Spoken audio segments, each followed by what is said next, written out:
So literally within an hour of kind of the day starting, everybody kind of heading out doing their stuff, boom, something's wrong with my machine.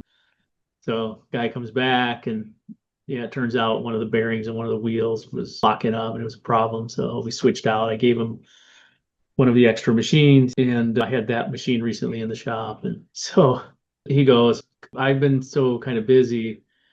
I was thinking I'm not going to fix this myself. I'm just going to, and I had two machines that needed some repairs. And I was like, I'm just going to load these suckers up and just have somebody else fix it.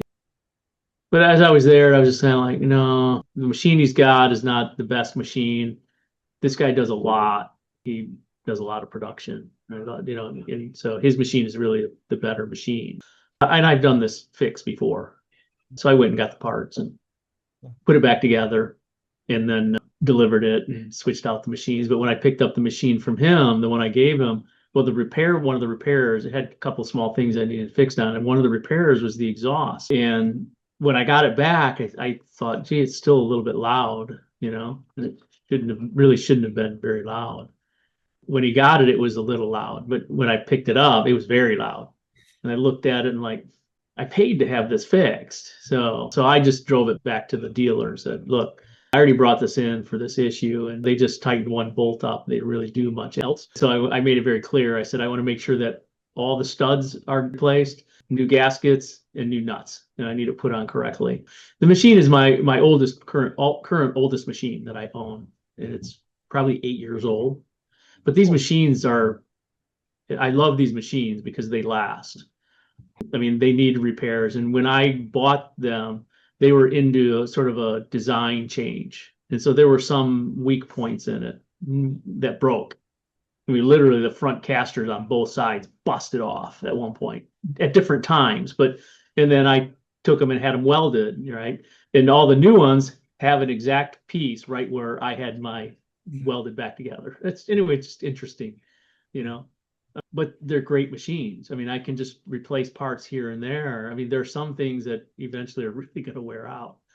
But the engine, the powertrain stuff, which generally doesn't last 3, maybe 4 years, but these are now 8 years into their 8th year now. So I really like the machines, so I don't have to buy as many. So that's always a good thing. But anyway, so that happened. So I took that in, then I got back, and then I get a call. Actually, before I even got back, my operations guy said, "Hey, where are you at?" He said he was at my house. He was going to pick up my other machine. I said, "I don't have that other machine. I just dropped it off." And he said, "Well, the machine the guys were using, which is one that I kind of keep for me if I need to go out, it's in pretty good shape. It just recently had an engine put on it. And when they put the new engine on it, they put a shorter cable. So the throttle doesn't go all the way up. It only goes about halfway, but the throttle RPMs, the engine is operating at full throttle. It's just the handle doesn't go all the way." And they said that was the message, was that the cable broke. And I'm like, no, I don't think so. It's brand new cable. And it turns out the guys that were using it, well, just this is the only way I can phrase it. They didn't think about what was happening. They just thought it's halfway, it's got to go more because there's a slit in the throttle. It should be here, right? Because at the top it's got a rabbit that says fast, and at the low end it's got a turtle, which means slow. So it goes halfway, and they're thinking, well, it's got to go faster because it's a rabbit. There's a rabbit there. And so they pushed it and they broke the clip. So then it stopped working. And of course, we didn't find this out until later. Yeah. Even they'd been cutting at like low throttle. It means that the blades are spinning slowly. Yeah. So anyway, we got them another machine and then brought that one back. And then I couldn't get a cable. The place that I buy my stuff from said, "Oh, we just sold our last one. We'll order one for you." And I said, "When will you get it?" They said, "Well, it looks like it's about a week." Like, seriously. So me and my operations guy, we just looked at it and said, okay, we rigged it so it'll work.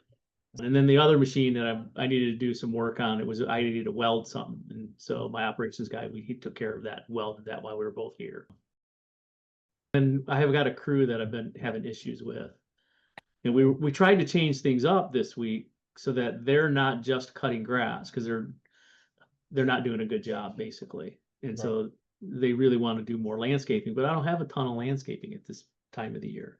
There's always a bit of a slowdown, and I don't market a ton.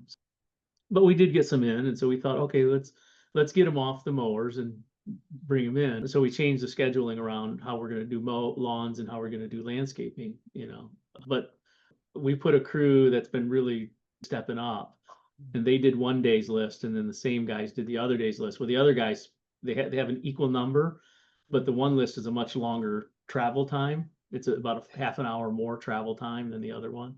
But these guys finished their list and then ended up having to go and help this crew. So my operations guy was pretty pissed and let him know, you guys are putzing around. And of course, he's been kind of going around doing some touch up stuff and noticing that on the list that the other crew did, he was with them and could tell the guys, this other crew wasn't doing what they were supposed to be doing at each house. They were skipping stuff and things like that. So we got to address that and make some changes.